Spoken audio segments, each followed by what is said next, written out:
inadequate nutrient-dense foods can increase cravings.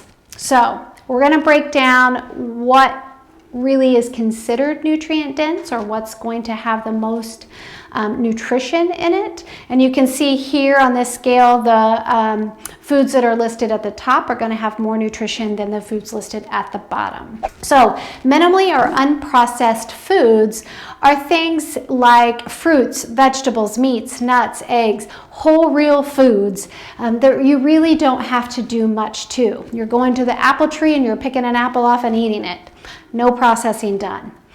Meats, you're having to process that animal. So you have to remove the bones and the cartilage and all those things that we don't need to get to the meat.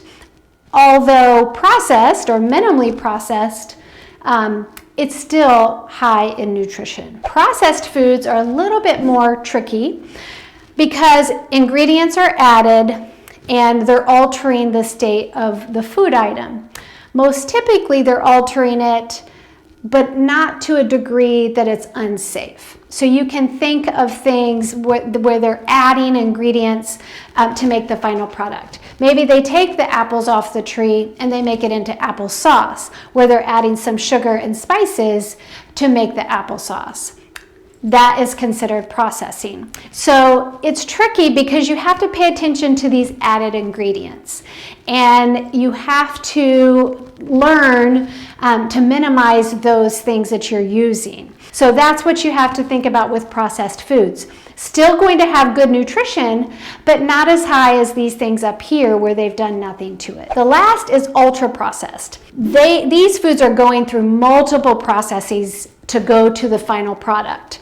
They're adding ingredients and it's highly manipulated. So they've done a lot to this item to get to that final product. So soft drinks, chips, crackers, bars, cereals, breads, hot dogs, bologna, candy, Spam, any of those things, there's lots of processing going on, especially when you get into those sweet snacky things.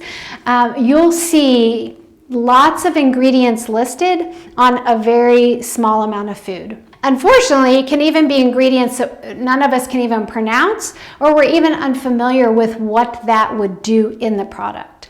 So ultra processed foods are things that are going to be low in nutrition, so the nutrient density will be very low in these and will increase cravings. In the Journal of Cell Metabolism, they found that ultra-processed diets led to an increase in food intake.